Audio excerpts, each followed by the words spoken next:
কালকার মেলার বিশেষ আকর্ষণ আমাদের কাঠের বৈচিত্র্য শিল্প এবং কাঠের দুতলা ভবন বলাও চলে, বাসাও বলা চলে, আপনারা যা বুঝবেন তাই।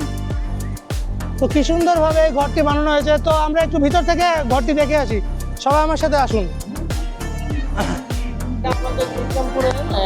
ঢাকা বিক্রমপুরের প্রতিটা বাড়িতে বাড়িতে এই ঘর আছে। এটা বিক্রমপুরে থাকে এগুলা ঘর। বিক্রমপুরের লোক সবসময় 2 তলা 3 তলা এরকম ঘর বানানো হয়। ওদের ওইখানে সবসময় এই ঘরটা এক জায়গা থেকে আরেক জায়গায় তুলে নিয়ে যেতে পারবেন।